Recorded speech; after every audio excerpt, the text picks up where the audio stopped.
মতো প্রধানমন্ত্রী হিসেবে তাকে জোট সরকারে থাকতে হচ্ছে নীতিশবাবু নাইডুবাবুদের। এখানে যে ভূমিকাটা থাকবে সেখানে কি হবে এবং কতদিন এই জোট টিকবে এ নিয়ে ইন্ডিয়া জোটের তরফ থেকে আবার প্রশ্ন তোলা হচ্ছে। এই যখন পরিস্থিতি সেখানে প্রশ্ন জাগে যে বাংলাদেশের সাথে ভারতের যে সম্পর্ক সেটার আবার নানান রকম বিশ্লেষণ আমরা বিরোধী দল বিএনপি এবং আওয়ামী লীগের কাছ থেকে শুনি। এই সম্পর্কের কোনো বিবর্তন বা পরিবর্তন হবে কিনা? খুব ভালো একটি বাক্য ব্যবহার করেছেন, বিবর্তন বা পরিবর্তন। রাষ্ট্রীয় জীবনে বিবর্তন এবং পরিবর্তন খুবই স্বাভাবিক, অস্বাভাবিক হওয়ার কিছু নাই। নরেন্দ্র মোদী যখন গুজরাটের প্রধানমন্ত্রী ছিলেন তখন তিনি বলেছিলেন ভারতের কোনো প্রধানমন্ত্রীর বয়স ৭৫-এর বেশি হওয়া উচিত নয়। তখন অটল বিহারী বাজপেয়ীকে টার্গেট করে নাকি এই কথাটি বলেছিলেন। এখন নরেন্দ্র মোদীর বয়স ৭৩ বছর। আর ২ বছর পরে কেউ যে এ ব্যাপারে প্রশ্ন তুলবে না এটা নিশ্চিত করে বলা যায় না। কিন্তু ভারতের এই নির্বাচন, লোকসভার যে নির্বাচন, এটা অনন্য সাধারণ নির্বাচন। এই কারণে আপনি খেয়াল করে দেখবেন বিজয়ী দল এবং বিজিত দল, আপনি এনডিএ এবং ইন্ডিয়া, এই দুটি জোট, একটা বিজেপির নেতৃত্বে এনডিএ আর কংগ্রেসের নেতৃত্বে হচ্ছে ইন্ডিয়া জোট, এই দুটো জোটই কিন্তু আনন্দ উৎসব করেছে। এটা পৃথিবীতে কোথাও হয়েছে কিনা আমার জানা নেই। এবং অনেকগুলো পরিবর্তন দেখেছেন।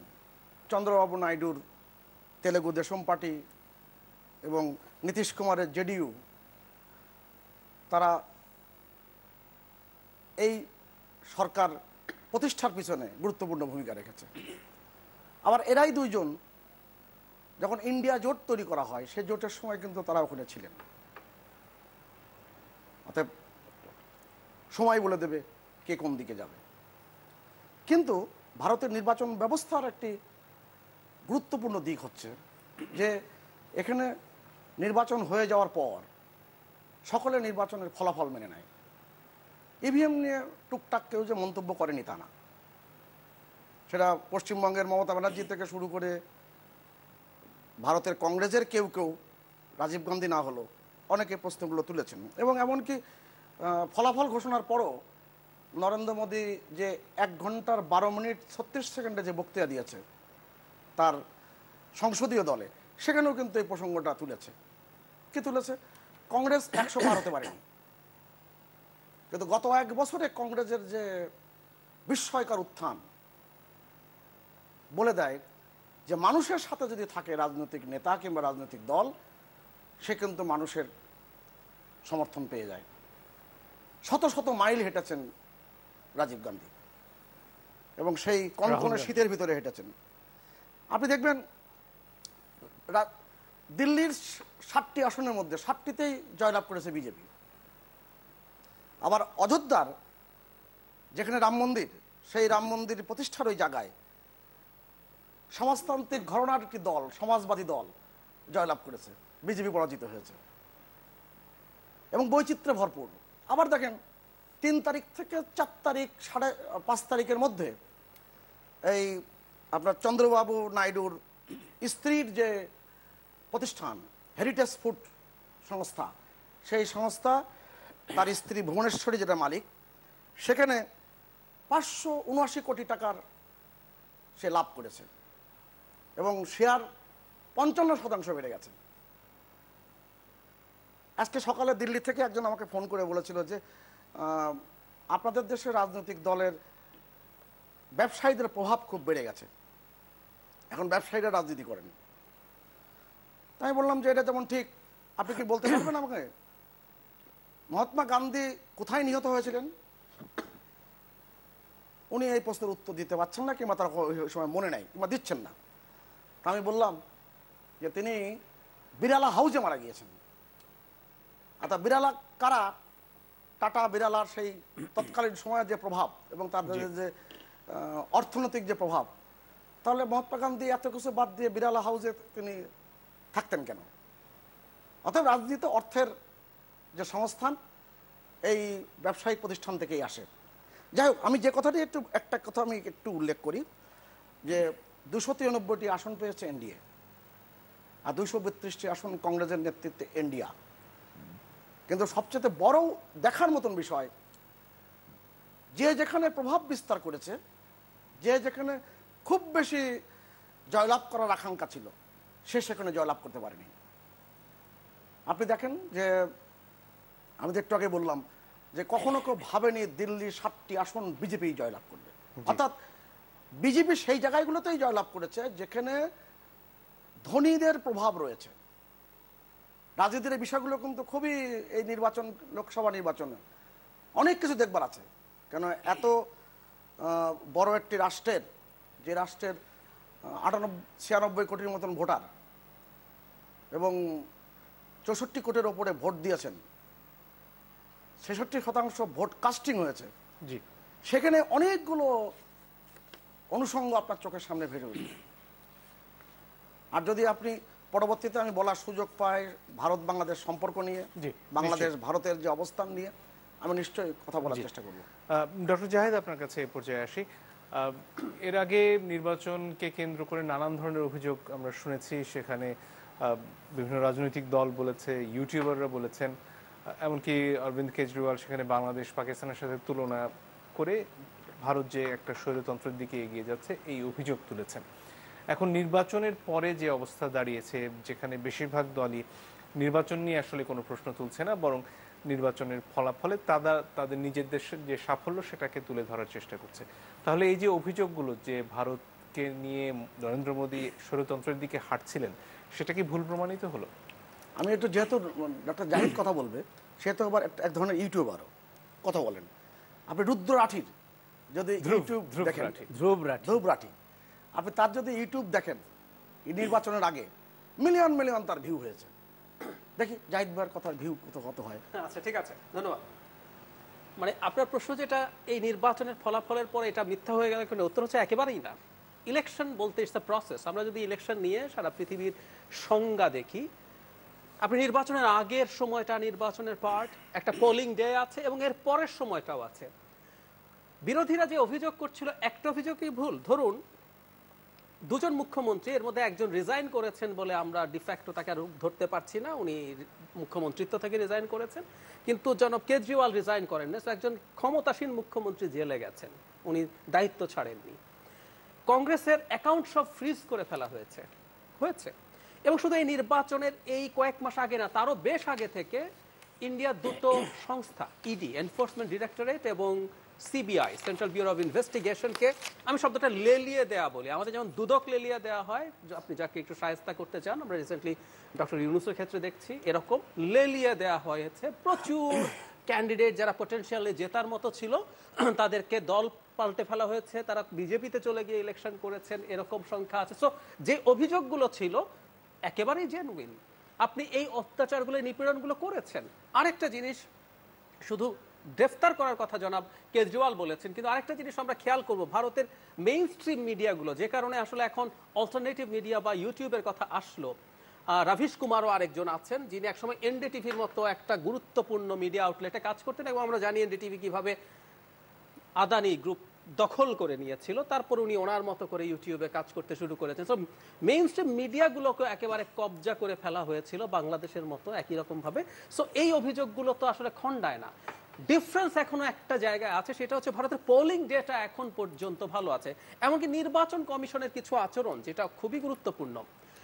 জনাব নরেন্দ্র মোদী মাইনরিটি সম্পর্কে, মুসলিমদের সম্পর্কে, তাদেরকে অনুপ্রবেশকারী, তাদেরকে অধিক সন্তান জন্ম দেয়, তার কংগ্রেস তাদের বাড়ির মঙ্গলসূত্র টুত্র ছিঁড়ে এনে খুলে এনে দিয়ে দেবে মুসলিমদেরকে, এইসব যে অভিযোগগুলো নির্বাচনী বিধি লঙ্ঘন তো বটেই, এই হেট স্পিচগুলো ওখানকার ভারতের লয়াররা কিন্তু দেখাচ্ছেন যে ভারতের পেনাল কোডে শাস্তিযোগ্য অপরাধ। অথচ জনাব নরেন্দ্র মোদীকে কোনো রকম কোনো লিস্ট স্পেসিফিক নোটিশ দেওয়া হয়নি। উনি একবার বলেছেন তা না, হি কন্টিনিউড, হি রিপিটেড। সো এই স্খলনগুলো তো আমরা দেখতে পাচ্ছি। যেটা হয়েছে, ভারতে দীর্ঘকালীন একটা গণতান্ত্রিক চর্চার অভিজ্ঞতা আছে, তাদের ইনস্টিটিউটগুলো এখনো পুরো ধ্বংস হয় নাই, এবং ইনস্টিটিউটগুলো দুম করে ধ্বংস হয়ে যায় না। আমি সবাইকে সাজেস্ট করব, যারা পড়েননি বা এই বইটা সম্পর্কে জানেন না, হাউ ডেমোক্রেসিস ডাই বলে একটা বিখ্যাত বই আছে, জিবলাট এবং লেভিটস্কির, হার্ভার্ড প্রফেসর। তারা এই কথাটাই বলার চেষ্টা করছেন যে আগে যেভাবে একজন মিলিটারি ডিক্টেটর এসে দুম করে এক রাতে নামিয়ে দিয়ে গণতন্ত্র শেষ করতেন, এখন না। এখন বহু ক্ষেত্রেই ইলেক্টেড পিপল ধাপে ধাপে ধাপে ধাপে ধাপে গণতন্ত্রকে ধ্বংস করে।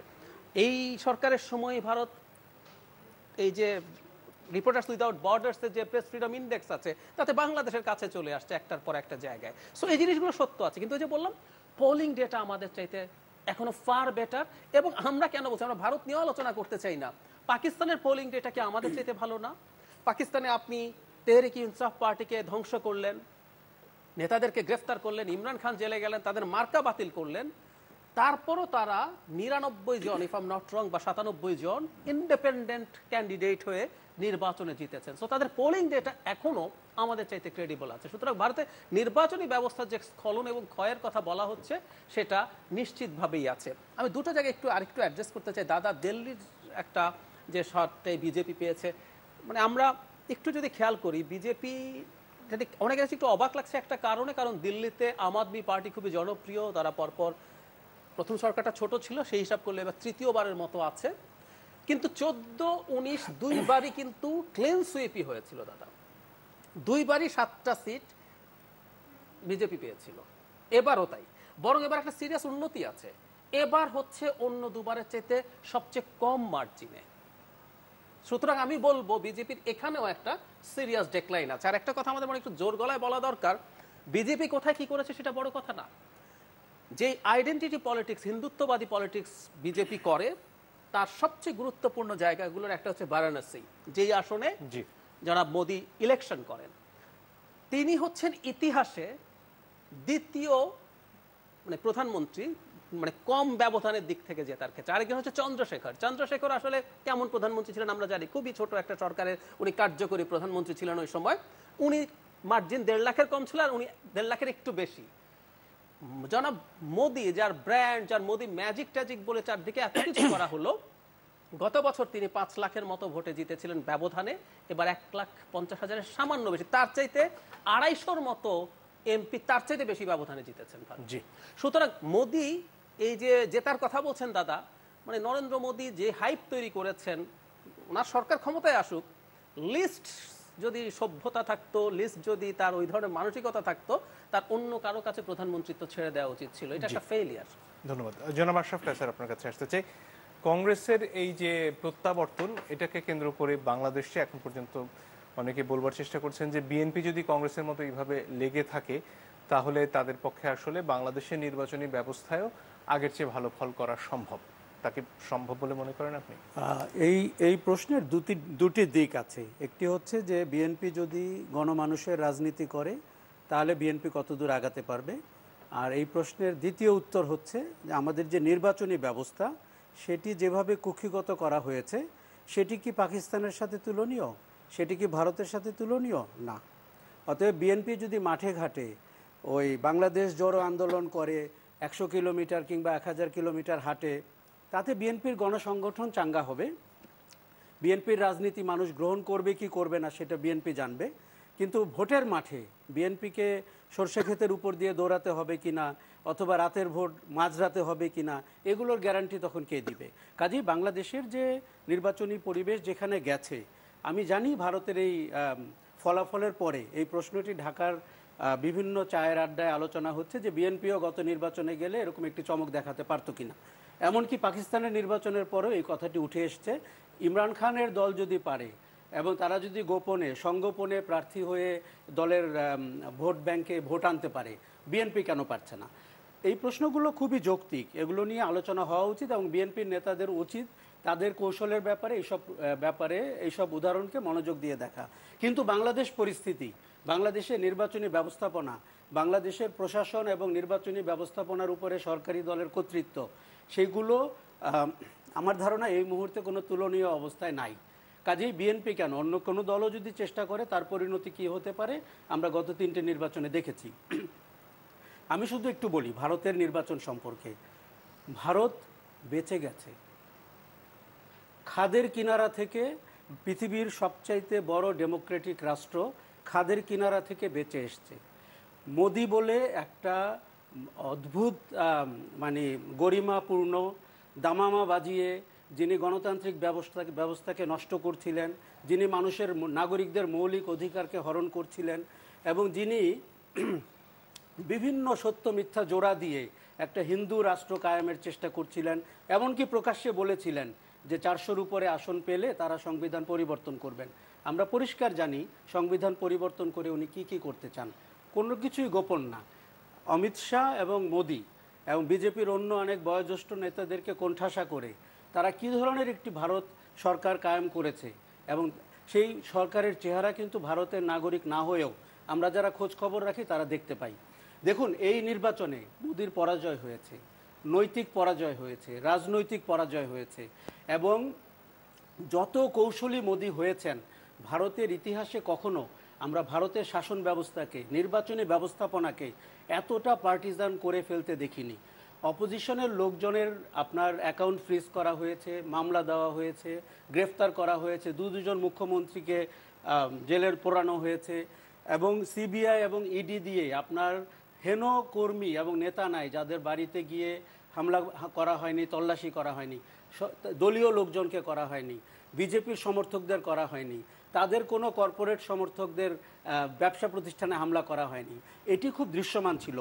জায়েদ যে কথাটি বলছিলেন, কোনো প্রধানমন্ত্রী, সাবেক দুবারের প্রধানমন্ত্রী, উনি একটি জাতি গোষ্ঠী সম্পর্কে এমন মন্তব্য করতে পারেন যে এই নির্বাচনে যদি বিজেপিকে ভোট না দেওয়া হয় হিন্দুর মঙ্গলসূত্র নাকি মুসলমানরা খুলে নিবে এবং তার সম্পত্তি নাকি ভাগ করে দেওয়া হবে মুসলমানদের হাতে কংগ্রেস ক্ষমতা এলে? দেখুন, পাড়া মহল্লার মাস্তান জাতীয় কিছু লোক যেই ভাষায় কথা বলতে পারেন, নরেন্দ্র দামোদর মোদি সেই ভাষায় কথা বলেছেন ভোট পাওয়ার জন্য। পরিহাস হচ্ছে মানুষ সেগুলো বর্জন করেছে, এবং ভারতের হিন্দু নাগরিকরা সেটি বুঝতে পেরেছেন যে মোদির হাতে তাদের নাগরিকত্ব তো নাই, ধর্ম নিরাপদ না। এই কারণে কংগ্রেসের নেতৃত্বে খাদের কিনারা থেকে ভারত ফিরে এসেছে। আমি যদি একজন ব্যক্তি সম্পর্কে আপনাকে বলে থাকি এই নির্বাচনে কাকে আমি লক্ষ্য করেছি, তার নাম রাহুল গান্ধী। গত 10 বছর রাহুল গান্ধীকে আমুল বেবি, পাপ্পু ইত্যাদি বলে এই ধরনের বয়োজ্যেষ্ঠ নেতারা যে উপহাস করেছেন, এটা কোনো সভ্যতা ভব্যতার মধ্যে ছিল না।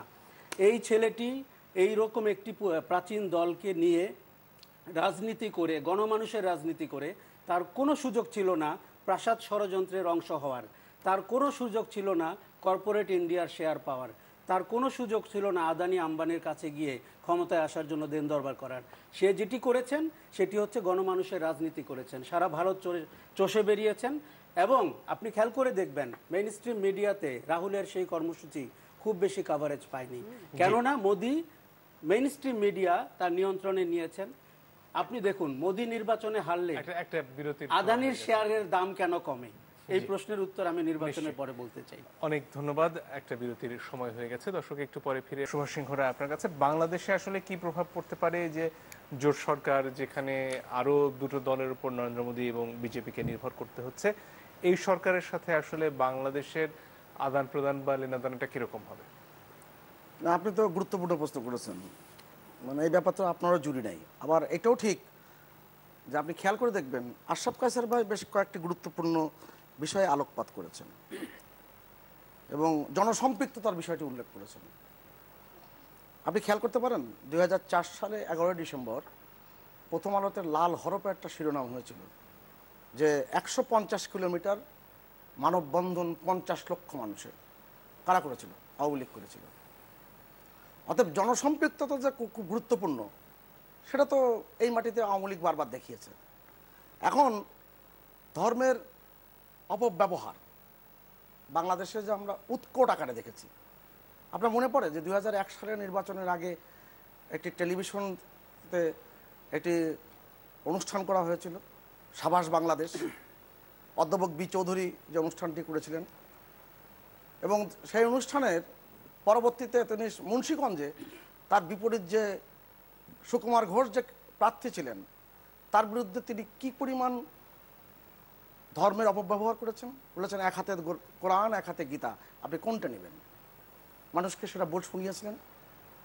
অতএব এই জায়গাগুলোতে আলোকপাত করা প্রয়োজন, এবং কোনোভাবেই আপনি ভারতের রাজনৈতিক কাঠামোর সাথে আমাদেরকে সব কিছু মিলিয়ে ফেলাটা সঠিক হবে না। 91 সালে কি ঘটেছিল? 91 সালে আইএসআইয়ের থেকে বলে দেওয়া হয়েছে এবং তা 2012 সালে ইফতেখার মাহমুদ চৌধুরী, পাকিস্তানের যে চিফ জাস্টিস, তার আদালতে স্বীকারোক্তি দেওয়া হয়েছে। আইএসআই তখনকার প্রধান যিনি ছিলেন, তিনি বলেছেন যে 50 কোটি টাকা দেওয়া হয়েছে বেগম খালেদা জিয়াকে। এটা তো পত্রপত্রিকা খুললেই পাওয়া যায়। আর নির্বাচন কেমন হয়েছে না হয়েছে, এখন যদি পুরনো দিনের কথা যায়, কথা ঠিক হবে না। আসাদ দুরানির বক্তব্য পাকিস্তানের আইএসআই, সেটা তো আমাদের চোখের সামনে ভাসছে। নির্বাচন কেমন হয়েছিল, কি হয়েছিল 2019 সালে, অর্থাৎ 14 এবং 18-র পরেও 2019 সালে 1 সেপ্টেম্বর দৈনিক ভোরের কাগজে এক সাক্ষাৎকার দিয়েছিলেন মির্জা ফখরুল ইসলাম আলমগীর। তিনি বলেছেন, আমাদের জীবনের সবচেয়ে বড় ভুল 2014 নির্বাচনে অংশগ্রহণ না করা। তা নির্বাচন থেকে, অংশগ্রহণ থেকে দূরে থাকলে আপনি জনগণের সমর্থন কি করে পাবেন? জি, ক্রমাগতভাবে চলছেন। অতএব ভারতের নির্বাচন নিয়ে আলাপ করতে গেলে একটু আমাদের কথাবার্তাগুলোর তথ্য অনুসন্ধান করে করা উচিত। জি, আমি এক জায়গায় শেষ করি। আপনি দেখুন তো, এই যে ভারত বাংলাদেশ সম্পর্কের ক্ষেত্রে যখন আওয়ামী লীগ সরকার ক্ষমতায় ছিল, বাংলাদেশে কি ঘটেছিল? লস্করে তৈয়বার অভয়ারণ্য ছিল, যেটা মার্কিন যুক্তরাষ্ট্রের প্রতিবেদনে হয়েছে, ভারতের প্রতিবেদনে এসেছে। 2003 সালে ভারতের বিচ্ছিন্নতাবাদী নেতা অনুপ চেটিয়ার সাথে পাকিস্তানে পারভেজ মোশাররফের বৈঠক করিয়ে দেওয়া হয়েছিল ঢাকাতেই। এগুলো তো আমরা ক্রমাগত দেখে এসেছি। অতএব সেই জায়গা থেকে আপনি কিভাবে কোন জায়গায় কোন দিকে নিয়ে যাবেন, সেই আলোচনা আপনার মতো করে আপনি করতেই পারেন। জি, ধন্যবাদ। জনাব আশরাফ স্যার, আপনার কাছে আসি। এই যে পরিস্থিতি, যেখানে নতুন সরকার ভারতে হচ্ছে, যার আসলে কাঠামোটা ভিন্ন হতে চলেছে এবং তার যে ক্ষমতার পরিধি বা ক্ষমতার উপরে দখলটা, সেটা আগের চেয়ে খানিকটা কম হবে বলে বিশ্লেষকরা বলছেন। বাংলাদেশের কি অবস্থায় নিজেদের দাবি আদায়, বাংলাদেশের এখনকার যে সরকার বা রাজনৈতিক পরিস্থিতি, সেখানে খুব একটা সুযোগ আছে?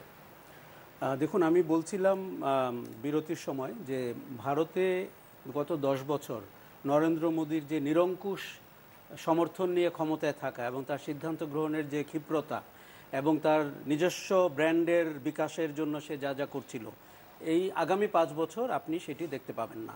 কেননা এখানে জোট সরকার হয়েছে এবং নরেন্দ্র মোদীর কিন্তু এমনকি গুজরাটেও কখনো জোট সরকার বা কোয়ালিশন সরকার নেতৃত্ব দেওয়ার কোনো অভিজ্ঞতা নাই। এবং সব ব্যক্তির তো একটা টাইপ থাকে, নেতৃত্বেরও একটা প্যাটার্ন থাকে।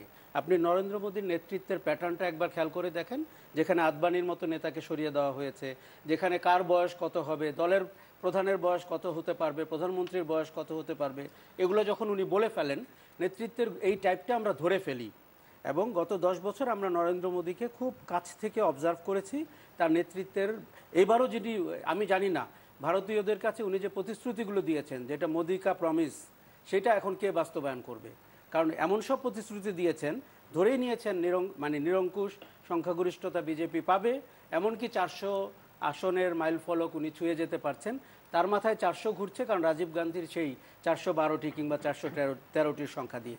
আচ্ছা, যেটি বলতে চাচ্ছিলাম, বাংলাদেশের সরকারকে নতুন করে কৌশল প্রণয়ন করতে হবে। আমার ধারণা যে এই সরকারের সাথে মোদির যে 15 দলীয় জোট, কারণ শুধুমাত্র টিডিপি এবং জনতা দল না, কিন্তু আরও দলরা রয়েছেন, এই সরকারের, কোয়ালিশন সরকারের গতিবিধি কি হবে, সিদ্ধান্ত গ্রহণের প্রক্রিয়া কি হবে। দেখুন, আমি বাংলাদেশের স্বার্থের পক্ষে কথা বলতে চাই। অতএব বাংলাদেশের যে ইন্টারেস্টগুলো আছে, সেটি আপনার যৌথ নদীগুলো বলি, সীমান্ত হত্যা বলি, এমনকি বাণিজ্যের ব্যাপারে বলি, সরকারকে একটা নতুন কৌশল প্রণয়ন করতে হবে। আরও একটি জিনিস আপনি খেয়াল করুন, আমাদের অধিকাংশ সমস্যার সাথে কিন্তু পশ্চিমবঙ্গ যুক্ত রয়েছে এবং প্রায়ই বলা হয় যে মমতা দিদি চাননি বলে হলো না, আমি চেয়েছিলাম। এই জায়গা থেকে বাংলাদেশের উত্তরণ কি করে ঘটবে, এটা খুব কৌশলী একটি অবস্থান বাংলাদেশকে নিতে হবে। আমি শুধু ভুলে যাওয়ার আগে বলি যে কেন ইউটিউবাররা এবারের নির্বাচনে বিকশিত হয়েছেন এবং ধ্রুব রাঠির মতো এরকম বিপুল জনপ্রিয় ইউটিউবার হয়েছেন। মেইন স্ট্রিম মিডিয়া যখন পার্টিজান হয়ে যায়, দলীয় হয়ে যায়, তারা যখন দলের মাউথপিসের মতো কাজ করতে থাকে, তখন কিন্তু সোশ্যাল মিডিয়ার এই বিকাশ শুধু বাংলাদেশ কেন, আরও অনেক দেশেই হতে পারে। দ্বিতীয় হচ্ছে, আরও একটি ইন্ডাস্ট্রি বিপর্যস্ত হয়েছে, সেটা কি এক্সিট পোল। আপনি এক্সিট পোলে খেয়াল করে দেখুন, মোদির সেই 400 আসনের মতোই 392টি পর্যন্ত প্রেডিক্ট করা হয়ে গেছিল। আমি খুব অবাক হয়েছি, ইন্ডিয়া জোটের নেতারা এবং মমতা ব্যানার্জি পর্যন্ত আগের দিন পর্যন্ত বলেছেন যে আর 24 ঘন্টা অপেক্ষা করেন, এক্সিট পোল ভুল প্রমাণিত হবে। এই যে গণমানুষের রাজনীতি করার যে সাহস এবং স্বচ্ছ যে ধারণা, সেটি কিন্তু এবার ভারতের নির্বাচনে আমরা দেখতে পেয়েছি। বাংলাদেশে যেটি একেবারেই বিদ্যমান না। বাংলাদেশে আমরা একটা এয়ার কন্ডিশন রুমের রাজনীতি, কিছুটা প্রাসাদের সাথে যোগাযোগের রাজনীতি, বিভিন্ন গোষ্ঠীর সাথে যোগাযোগের ভিত্তিতে রাজনীতি, জনমানুষের দাবি নিয়ে মাঠে ঘাটে বৃষ্টিতে রোদে ঘেমে রাজনীতির সেই ভারত পৃথিবীর সবচেয়ে বড় গণতান্ত্রিক দেশ দেখিয়ে দিল যে ওই রাজনীতি করে ক্ষমতার অংশীদার হওয়া যায়। কেন দুটি দল বিজয় উৎসব করেছেন? কেননা কংগ্রেসের চোখে এই বিজয়, সেটি তারা সরকার গঠন করতে পারলো কি পারলো না, তার চেয়ে বেশি হচ্ছে আপনি দেখুন তার সংখ্যা দ্বিগুণ হয়ে গেছে। এবং আপনি যদি আর দুটি দল যদি এই জোটের সাথে থাকতো তাহলে তারা সরকার গঠন করত। জি, ডক্টর জাহেদ আপনার কাছে আসতে চাই, এই প্রসঙ্গে যদি আর কিছু যোগ করার থাকে সেটা নিশ্চয়ই করবেন। এছাড়া বাজেটের প্রসঙ্গে আসতে চাই। বাজেট নিয়ে অনেকেই প্রশ্ন তুলছেন যে আসলে এখানে এই মূল্যস্ফীতির সময়ে যেখানে সাধারণ মানুষ মধ্যবিত্তরা পর্যন্ত প্রচণ্ড চাপে রয়েছেন, তাদেরকে সুবিধা দেওয়ার জন্য আদৌ কি কিছু করা হলো, নাকি পুরোটাই আসলে সরকার যে অর্থনৈতিক চাপের মধ্যে রয়েছে তা মেনে নিয়েই আসলে জনগণের উপর সেই বোঝাটা চাপিয়ে দেওয়া হয়েছে? ধন্যবাদ। বাজেট নিয়ে আসছি, তার আগে দু একটা কথা একটু বলে ফেলা জরুরি। বাংলাদেশের সাথে সম্পর্ক কি হতে পারে? প্রথম কথাটা হচ্ছে আসলে এই সরকারের সাথে যদি বাংলাদেশের ক্ষমতাসীন regime, repeat it's a regime, তারা যদি চাইতো বেশ কিছু ক্ষেত্রে কাজ করতে পারত। অথচ দেখুন আজ প্রধানমন্ত্রী ভারতে আছেন, উনি গতকাল গেছেন, আজই সীমান্তে একজনকে হত্যা করা হয়েছে।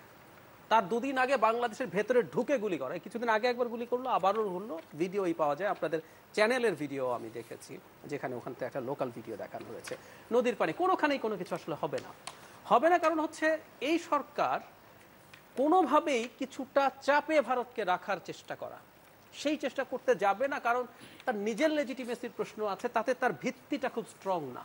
মানে দুর্বল হওয়ার পরও ভারতের প্রধানমন্ত্রী যিনি আছেন, যে জোট ক্ষমতায় আছেন, তারা জনগণের ম্যান্ডেট প্রাপ্ত দল, জোট। মানে আমরা আসলে এই যে বারবার জোট নিয়ে এত আলাপ করছি, এটা আসলে মোদির কারণে করছি। অটল বিহারী বাজপেয়ী লাস্টবার যে 5 বছর ক্ষমতায় ছিলেন, ওনার জোটের দল সংখ্যা বাড়তো কমতো, কিন্তু একটা পর্যায়ে 23টা দলেরও কোয়ালিশনের উনি নেতৃত্ব দিয়েছেন, 23, চমৎকারভাবে দেশ চালিয়ে গেছেন। ডিফারেন্স হচ্ছে বাজপেয়ী তো মোদি নন, আসলে আউট অ্যান্ড আউট একজন অথরিটারিয়ান মানুষ, যিনি যে গুজরাট থেকে শুরু করে এই পর্যন্ত কোথাও কখনো বলা হচ্ছে তার সময়ে গুজরাটের চিফ মিনিস্টার্স অফিস আর এখন প্রাইম মিনিস্টার্স অফিস ভারতের ইতিহাসে এত শক্তিশালী আর কখনো ছিল না। তো এই মানুষটার মধ্যে গিয়ে চাপে পড়বেন, দুর্বল হবেন, কিন্তু বাংলাদেশের রেজিম গিয়ে তেমন কিছু করবে, কারণ আমি কোনো কারণে তার যদি খারাপ দৃষ্টিতে পড়ে যাই আমার সমস্যা হয়ে যেতে পারে, তাই বাংলাদেশ সরকার কোনো নেগোশিয়েট করবে না, আই এম শিওর। তবে একটা বিরাট বেনিফিট আসলে শুধু বাংলাদেশের সাবকন্টিনেন্টের আছে। ভারতের মতো দেশে যদি হিন্দুত্ববাদী আইডেন্টিটি পলিটিক্স বাড়তে থাকে, এটা রিয়াকশন অনিবার্যভাবে আমাদের মতো দেশেও পড়বে।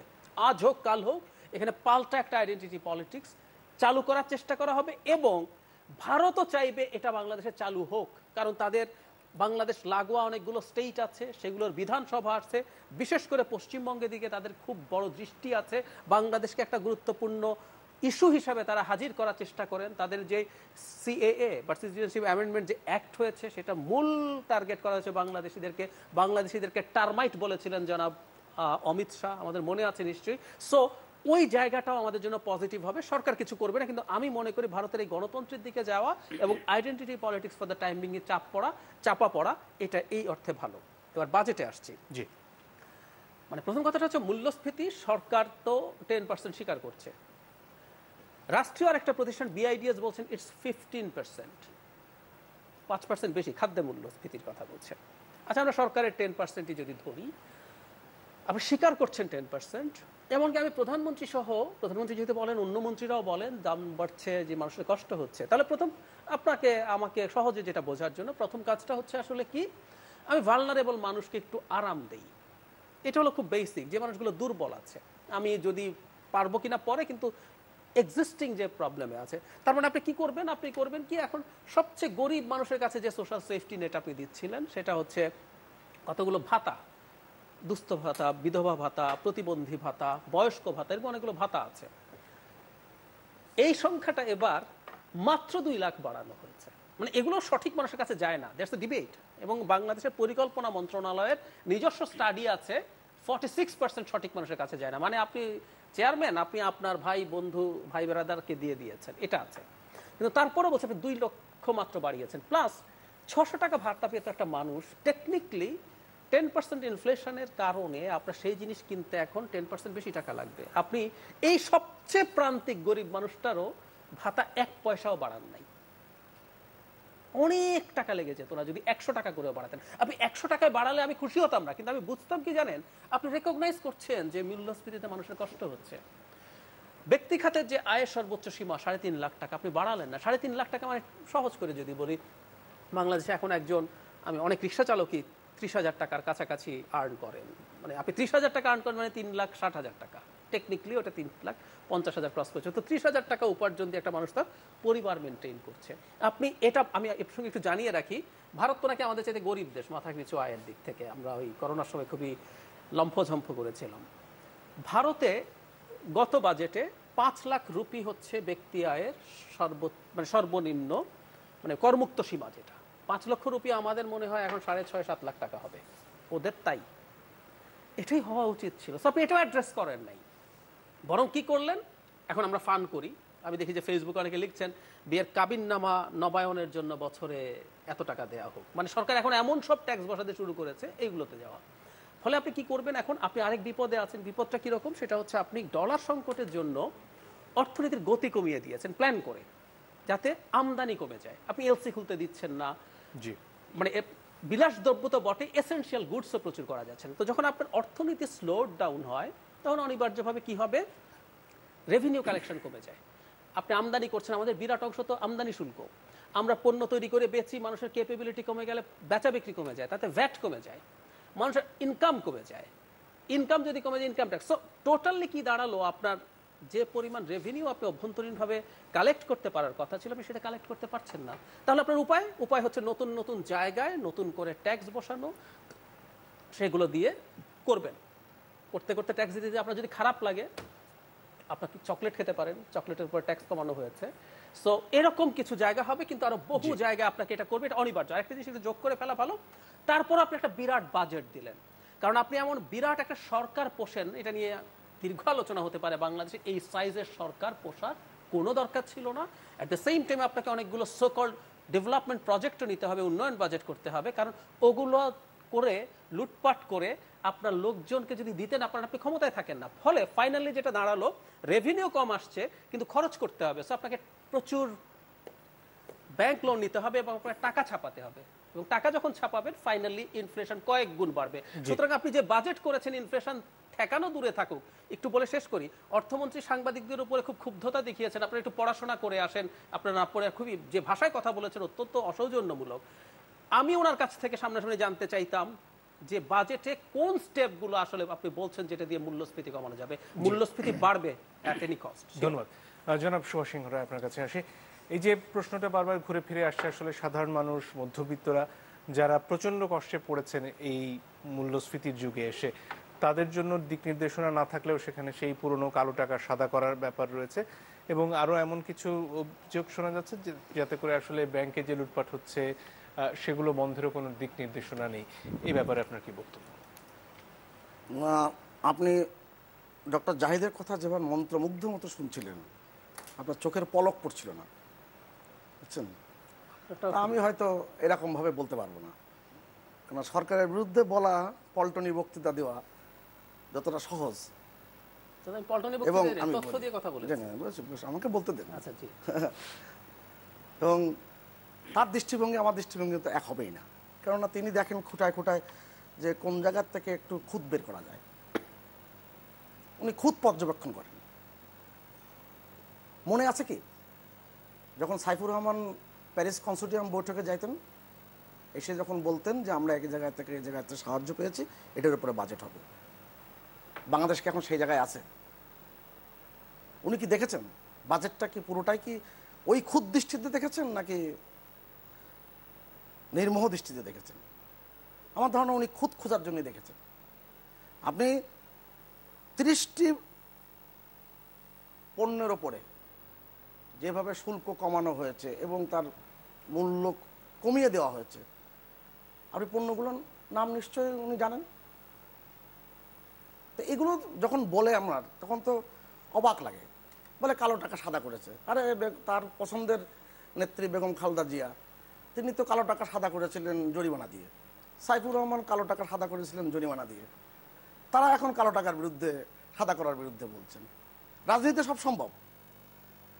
আর এই যে কথাগুলো বলছেন, কখনো কেউ ভেবেছে প্রতিবন্ধীদের জন্য ভাতা 29 লক্ষ থেকে এই সময় 32 লক্ষ হয়ে যাবে? অর্থাৎ ভাবনা চিন্তার পরিসরটা বাড়ানো দরকার। তিনি যখন কথাগুলো বলেন, এত কঠিন কঠিন করে মানুষের সামনে উপস্থাপন করেন, মানুষের আমারই বুঝতে অসুবিধা হয়। এবং এই আমার কাছে খুবই খারাপ লাগে, এই যে মা ও শিশুদের জন্য যে ভাতার যে ব্যাপারটি, এর টাকার পরিমাণ বেড়েছে না কমেছে? দেখেছেন কি ভালো করে? যদি তাই হতো, 2006 সালের এই বাংলাদেশের অর্থনীতির আকার আর শেখ হাসিনার 15 বছরের অর্থনীতির আকার কত গুণ বৃদ্ধি পেয়েছে। টাইমস ম্যাগাজিন পর্যন্ত স্বীকার করেছে যে শেখ হাসিনা হচ্ছে বিস্ময়কর রাজনৈতিক নেতা। $60 বিলিয়ন অর্থনীতিকে $470 বিলিয়ন করেছেন। বলতে পারবো অনেক কিছু। ভাতা নিয়ে যখন প্রথম 96 সালে এই বিধবা ভাতা, বয়স্ক ভাতা করা হয়েছিল, সাইফুর রহমানদের বক্তব্য কী ছিল? বিএনপির নেতাদের বক্তব্য কী ছিল? কৃষিতে যে বরাদ্দ বাড়ানো ক্রমাগতভাবে হচ্ছে, কোন সরকার বাংলাদেশে করেছে? অর্থাৎ এইগুলো আপনি আলোচনার ক্ষেত্রে অনেক কথা আলোচনা করতে পারবেন, খুদ ধরতে পারবেন। আর যে অসমাপ্ত আত্মজীবনীতে পড়েছি না, বঙ্গবন্ধু লিখছেন তার ডায়েরিতে যে আরমানিটোলায় যে সভাটি হয়েছিল আওয়ামী লীগের, সেই সভায় হঠাৎ করে বাদশা গন্ডা উঠে দাঁড়িয়েছে, মুসলিম লীগের সেই দাপটেন মানুষ, বলছেন আমারে কথা বলতে দিতে হবে। তো বঙ্গবন্ধু একটু মজা করে লিখছেন তার ডায়েরিতে, বাদশা কথা বলতে চাইলে তাকে ঠেকাই কে? এখন ডাক্তার জাহিদ কথা বলতে চাইলে ঠেকাবে কে? আপনি তো মন্ত্রমুগ্ধ মতো শুনছেন। অতএব ভারতের রাজনীতি যে সেভাবে বিস্তৃত করেছে, ভারতের নির্বাচন নিয়ে যে ব্যাখ্যা দিয়েছে, এই ব্যাখ্যাটা বড় একপেশে। কেন গণতান্ত্রিক শাসন ব্যবস্থায়, আমি তো আবারও বললাম, 2014 নির্বাচনের অনেক পরে, 18 নির্বাচনের পরে মির্জা ফখরুল ইসলাম আলমগীর বলেছে আমাদের সবচেয়ে বড় ভুল হয়েছে আমাদের জীবনের যে 14 নির্বাচনে অংশগ্রহণ না করা। অর্থাৎ সংকটটা কোথায়? এখন জামাত বিএনপির যে যৌথ পরিবারের সাথে ডাক্তার জাহিদ মাথা গলিয়ে দিয়েছেন, মাথা দিয়েছেন, সেখান থেকে তো বেরোয় আসতে পারছেন না। জি, আলোচনাটা নির্মোহ করা যাচ্ছে না। জি, ধন্যবাদ আপনার বক্তব্যের জন্য। জনাব আশরাফ কায়সার, আপনার কাছে আসতে চাই। এই যে বাজেট, সেখানে যে প্রশ্নগুলো এসেছে, এরপরে বাজেট নিয়ে সংবাদ সম্মেলনে আমরা দেখেছি বাংলাদেশ ব্যাংকের গভর্নরকে সাংবাদিকরা একরকম বর্জন করেছেন, যেহেতু বাংলাদেশ ব্যাংকে সাংবাদিকদের ঢুকতে দেওয়া হচ্ছে না, এবং অর্থমন্ত্রী যেভাবে সাংবাদিকদের সাথে কথা বলেছেন সে ব্যাপারে একটু আগে ডক্টর জাহেদ উল্লেখ করেছেন। আসলে আমাদের অর্থনৈতিক ব্যবস্থায় স্বচ্ছতার দিকে এগোনোর পথে আমরা কি আদৌ আছি, নাকি স্বচ্ছতা ক্রমশই দূরীভূত হচ্ছে? আচ্ছা, প্রথমত বলি যে ক্ষমতায় থাকলে এক রকমের কথা বলা যায় একই সাবজেক্টে, বিরোধী দলে থাকলে ভিন্ন কথা বলা যায়। বিদেশি রাষ্ট্রদূতদের সাথে চা, ডিনার এবং রাষ্ট্রদূত, উপসচিব কিংবা অতিরিক্ত সচিব মর্যাদার একটা লোক ডাক দিলে দলের স্থায়ী কমিটি দৌড় দেয় এবং প্রেসিডিয়াম মেম্বাররাও দৌড় দেয়। আবার বিরোধী দলে সরকারে থাকলে বলা হয় যে এইসব লোকের চায়ের আহ্বানে কেন যান, অথবা নালিশ দিতে কেন যান। আমরা 30 বছর ধরে বাংলাদেশের রাজনীতিতে বড় দুটি দলকে এই দুই চরিত্রে অভিনয় করতে দেখেছি, দুই চরিত্রে বক্তব্য দিতে দেখেছি একই সাবজেক্টে। বাজেটের বিষয়েও তাই। ক্ষমতায় থাকলে বাজেট প্রণয়নের পরে বলা হয় যে এটা হচ্ছে সবচেয়ে দায়িত্বশীল বাজেট, জনমানুষের বাজেট এবং আমাদের সবাইকে বড়লোক বানিয়ে ফেলার বাজেট, সাথে সুখী শান্তিপূর্ণ জীবনের বাজেট। আর অপোজিশনে থাকলে বলা হয় এটা দেউলিয়া বাজেট, এটা গরিব মারার বাজেট। এই শব্দগুলো আমরা মিডিয়ায় থেকে শিখে ফেলেছি, রাজনীতিবিদদের কাছ থেকে। বাংলাদেশ ব্যাংকে সাংবাদিকরা ঢুকতে পারবে কি পারবে না, আওয়ামী লীগের সাধারণ সম্পাদক, যিনি একসময় সাংবাদিকতা করতেন, ভালো করতেন, লেখালেখিও করতেন, তিনি বলেছেন যে এটা কি প্রয়োজন আছে কিনা। তো তিনি যদি বিরোধী দলে থাকতেন, আমার ধারণা তিনি এই কথা বলতেন না। দেখুন, আপনি একটা গণতান্ত্রিক সমাজে আরেকটা পেশার লোককে নিয়ন্ত্রণ করতে পারেন না। তার গতিবিধি কি হবে, সে বাংলাদেশ ব্যাংকে যাবে কি না। নাগরিকের অধিকার রয়েছে তথ্য অনুসন্ধান করার। এমনিতে আপনি তথ্য কমিশন করেছেন এক পেশে, তথ্য কমিশন কোনো কাজ করে না, তথ্য কমিশনের সেই তৎপরতা নাই, যেই জন্য আমরা তথ্য কমিশনের জন্য আন্দোলন করেছিলাম। একই কথা আমি দুর্নীতি দমন কমিশন সম্পর্কেও বলতে চাই, যেই কারণে এই সাংবিধানিক প্রতিষ্ঠানগুলোর আন্দোলন হয়েছিল। দেখুন, শাসনের চরিত্র হচ্ছে প্রতিষ্ঠান করে দেওয়া হয়, দলীয় একজন লোককে নিয়োগ দেওয়া হয় এবং তাকে দৈনন্দিন কার্যক্রমে অংশগ্রহণ করতে দেওয়া হয়। আপনি তো বলতেই পারবেন যে এই প্রতিষ্ঠান তো আছে, কিন্তু প্রতিষ্ঠান কি কাগুজে নাকি প্রতিষ্ঠান কার্যকরী, এই জায়গাটিতে এই যে গুণগত মানের আলোচনা, সেইখানটাতে যেতে কিন্তু কারো আগ্রহ নাই। শোনেন, বাজেটের ব্যাপারে এই মুহূর্তে সরকারের অর্থনীতির যে মূল চ্যালেঞ্জগুলো, তার মধ্যে একটা হচ্ছে মুদ্রাস্ফীতি। তো এই বাজেট আপনার মুদ্রাস্ফীতি সমাধানের জন্য কি করেছেন? অর্থমন্ত্রী, যিনি খেপেও গেছেন একজন সাংবাদিকের উপরে, তাকে আসলে উনি বলেছেন 6 মাস পরে এই বিষয়টির সুরাহা হয়ে যাবে। দেখুন, বাংলাদেশ কি 2024 সালে ওই জায়গায় রয়েছেন একজন ব্যক্তি বা একজন মন্ত্রীর 6 মাস পরের ডেডলাইনে? এটা তো বিএনপির ঈদের পরের আন্দোলনের মতো, যেই আন্দোলন কখনো জনগণ আর দেখতে পায়নি। শোনেন, মন্ত্রিসভায় থাকলে, সরকারে থাকলে অদ্ভুত মনে হয় দেশটাকে, কারণ তখন মনে হয় যে সবাই নিশ্চয়ই তাদের প্রজা, অথবা সবাই নিশ্চয়ই কিছু না কিছু পাওয়ার আশায় কোথাও ঘুরে বেড়াচ্ছে। কিন্তু তাদের বুঝতে হবে যে কিছু মানুষের হয়তো প্রাইস ট্যাগ নাই, অথবা উনি প্রাইস ট্যাগ খুঁজছেন না কোথাও। এই যে মন্ত্রী যেটা বললেন যে 6 মাস পরে মুদ্রাস্ফীতি সমস্যার সমাধান হয়ে যাচ্ছে, উনি অর্থনীতির শিক্ষক হতে পারেন, কিন্তু কেউ কি তাকে ট্রাস্ট করছে? আমরা একটা সায়েন্স শুনেছি, ট্রাস্ট ব্যারোমিটার, ওইটা দিয়ে কর্পোরেটকেও বিবেচনা করা যায়, রাজনৈতিক নেতাকেও বিবেচনা করা যায়, মিডিয়া হাউসকেও বিবেচনা করা যায়, এবং last but not the least সরকারকেও বিবেচনা করা যায়। আমার ধারণা এটা আবার সরকারি পর্যায়ে চালু হলে আরেক সমস্যা হবে, ইন্ডিপেন্ডেন্টলি একটা ট্রাস্ট ব্যারোমিটার করা যায় কিনা। তাহলে দেখা যাবে যে এই সরকারের ট্রাস্ট কত পার্সেন্ট, এমনকি বিরোধী দলের মির্জা ফখরুল কি বলছেন তাকে আসলে জনগণ ট্রাস্ট করেন কিনা। এটা এই জন্যই বলছি, দেশটা তো আসলে সাধারণ মানুষের। আপনি দেখুন যে এখানে বাজেটে যে লোকগুলো চিহ্নিত, যারা ব্যাংক খালি করে দিয়েছেন এবং অনেকটা সরকারি পৃষ্ঠপোষকতায়, তার ব্যাপারে এই বাজেটের কি ভূমিকা? কিন্তু আমরা 2-1 ব্যক্তি সম্পর্কে শুনছি যে গোপালগঞ্জে কত বিঘা জমি কিনেছেন, এই কিন্তু তার থেকে বড় মাপের লোককে তো আমরা সরকারে দেখছি, অথবা সরকারের আশেপাশে দেখছি, অথবা দলের ভেতরে দেখছি। এখানে একটা সুবিধা হচ্ছে যে দুর্নীতির বড় অঙ্কটা করতে হয় সরকারের সাথে থেকে, বিরোধী দলে থাকলে কিন্তু আপনার সমস্ত ইচ্ছা সত্ত্বেও দুর্নীতি করার সুযোগ কম। আমি যেটা দেখতে পাচ্ছি যে এই বাজেটে, আমি পল্টনের মতো অথবা তোপখানা রোডের মতো বলতে চাচ্ছি না, গণবিরোধী গরিব মারার বাজেট, এটিও গদবাধা হয়ে গেছে, কিন্তু আমরা কি দার্শনিক ভিত্তি দেখতে পেয়েছি? আমরা কি কার্যকরী কিছু দেখতে পেয়েছি? মাননীয় মন্ত্রী 6 মাসের বাইরে আমরা কি জানতে পেরেছি মুদ্রাস্ফীতির কি হবে? দেখুন, সরকারি প্রতিষ্ঠান বিআইডিএস যদি বলে থাকে 15% করে মূল্য বৃদ্ধি ঘটছে, বাস্তব অবস্থা কিন্তু তার খারাপ। কাজে এই জায়গাটিতে আপনি দার্শনিক ভিত্তি দেখুন, সরকারের একটা বড় সুবিধা হচ্ছে 15 বছর সরকার টানা ক্ষমতায় রয়েছে। এখন যদি আপনি কল্যাণকর কিছু না করতে চান, আর কবে? জি, অনেক ধন্যবাদ। ক্যান্সার চিকিৎসার জন্য কে কখনো ভেবেছে এই সরকার ছাড়া? একদমই সময় নেই। আপনাদের তিনজনকে ধন্যবাদ। দর্শক, ধন্যবাদ, আপনাদেরকে বিদায় নিচ্ছি।